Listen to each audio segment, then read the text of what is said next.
The first time I saw her standing by that splintered fence, rain dripping from her auburn hair, I thought fixing the loose rail would take an hour, tops. I never guessed that one rainy afternoon in rural Wyoming would chip away at the walls I'd spent years building, until the quiet life I'd clung to felt empty without her. My name is Elias Cole. I'm 28, and I live in a weathered clapboard house at the end of a dirt road, where the prairie stretches to the horizon and the only noise after dark is crickets and the creak of my porch swing. I fix what's broken: fences, barns, old tractors, work that keeps my hands calloused and my mind from wandering to the things I can't fix. My mom used to say, "Actions speak louder than words," and after she died, I took that to heart. I cared for my dad until his memory faded and he needed a home in Cheyenne. Now it's just me, my toolbelt, and a life that never surprises me. Predictable. Safe. Lonely, though I tried not to name it. That rainy day started like any other: gray sky, damp wind, a list of repairs that never ended. I was driving back from a job when I saw her, tall, lean, standing in a field of overgrown grass, one hand on a fence that looked like it might collapse if she breathed too hard. She waved me down, her voice steady even through the rain. "Excuse me, could you help? This rail's about to give, and my sheep keep getting out." I pulled over, toolbox sliding across the truck bed. The fence was a mess: rotted wood, rusted nails, a rail hanging by a thread. She watched me work, no small talk, no hovering. Just stood there with rain on her cheeks, eyes following my hammer as I drove nails into new lumber. I liked that. Most people fill silence with chatter. She let it sit, like it was something valuable. "I'm Mara," she said after a while, wiping rain from her forehead. "Moved here 6 months ago, from Portland."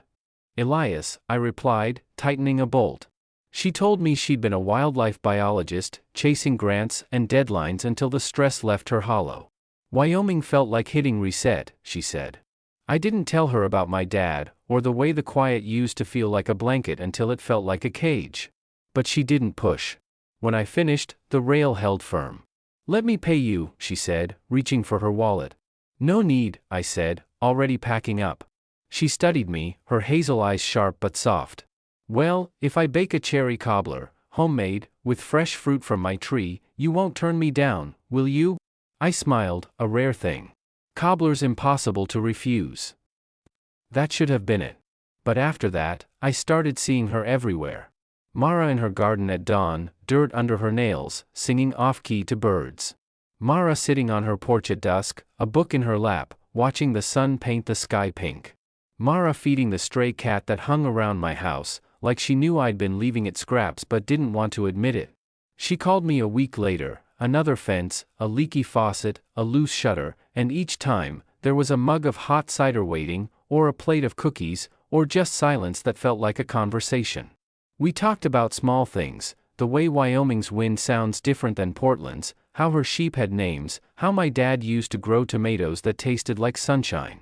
Slowly, the quiet between us stopped feeling empty. It felt like home. Then the storm hit. Not rain, hail, thunder, wind that bent trees in half. I was in my workshop, securing tools, when there was a knock so loud I thought the door might break. Mara stood there, soaked to the bone, holding a Tupperware container of cobbler, her hands shaking. "My power's out," she said, voice tight. "And I hate storms." I pulled her inside, wrapped her in a wool blanket, and built a fire in the hearth. We ate cobbler with spoons by the firelight, thunder crashing outside, and for the first time, I told someone about my dad, how he'd forgotten my name, how it felt like losing him twice. She told me about Portland, about the pressure to publish, to perform, to never slow down. "I felt like a machine," she said, staring at the flames. "No one saw me, just what I could do." We didn't touch, but something shifted. The fence between us, the one made of silence and fear, started to crack. After that, we were closer. She'd come over for dinner, or we'd walk the prairie at sunset, our boots crunching on gravel. But then the man from Portland showed up. His name was Julian, and he drove a shiny black SUV that looked out of place on the dirt road. I saw them at the town picnic, him in a tailored suit, her in a sundress, laughing like she used to be someone else. He talked about grants, about a research position, about the life she deserved. And suddenly, I felt small, just a guy who fixed fences, who didn't know anything about grants or deadlines or the world she'd left behind. I pulled away. Stopped answering her calls. Built the fence back up, thicker this time. 3 weeks passed in silence. I fixed fences that didn't need fixing, hauled hay I didn't need, just to keep busy. Then one frosty morning, I found her on my porch, holding a basket of fresh eggs and a jar of honey. "If I ask you to keep the fence open," she said, her voice quiet but steady, "will you let me through?" I stared at her, at the way her hands trembled, at the hope in her eyes, and took her hand. For the first time in years, I stopped trying to fix what wasn't broken. I just let her in. We didn't rush. No labels, no grand gestures. Just small, steady things. She left eggs on my porch every morning. I fixed the loose step on her porch without her asking. We sat on my porch swing at night, sipping hot cocoa, talking about nothing and everything. She asked about my dad, not out of politeness, but because she cared. "It's okay to miss him," she said, when I told her I still cried sometimes. Grief isn't something to fix. I told her she wasn't a machine, she was kind, and brave, and the most real person I'd ever met. One night, she showed up with a bottle of wine and a nervous smile. "I owe you more than eggs," she said. We sat at my kitchen table, drinking cheap wine from mismatched glasses, and she kissed me, slow, gentle, like she was afraid I'd pull away. I didn't. When we pulled back, she rested her forehead against mine. "Okay," she whispered. "Okay." By autumn, she was part of my life in ways I couldn't imagine living without. But comfort has a way of waking fear. One afternoon, I saw Julian's SUV parked at her house again. That night, she came over, her face pale.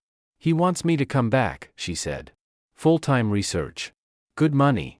He says I can work from here, but we both know that's a lie."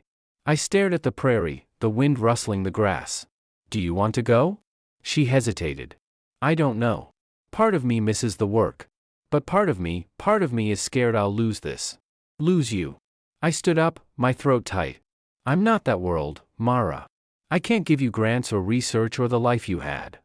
"I don't want that life," she said, reaching for my hand. "I want this, you, the prairie, the quiet. But I'm scared of choosing something that could break me." A week later, the first snow fell. I was out plowing the road when I heard her scream. Her truck was stuck in a ditch, wheels spinning, snow piling up around it. I pulled her out with my tractor, my hands numb from the cold, and when we stood there, snowflakes sticking to her hair, she said, "I'm leaving tomorrow. Just to talk. No promises." I nodded. That night, she stayed on my couch, wrapped in a blanket, and we didn't pretend everything was okay. We just sat by the fire, listening to the wind, and I told her I'd be here, no matter what. She kissed me before she left, slow and lingering, like she was memorizing the feel of my lips. "I'll come back," she said. I watched her drive away, the gate creaking behind her, and wondered if she meant it. The 3 days she was gone felt like an eternity. The house was too quiet. The fire didn't warm me.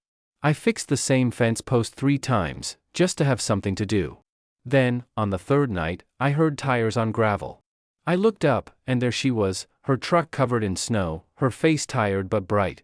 She walked toward me, her boots crunching in the snow, and said, "I went." I talked to Julian. I remembered what that life felt like, empty, loud, lonely. And I realized I don't want it. Not when I have this.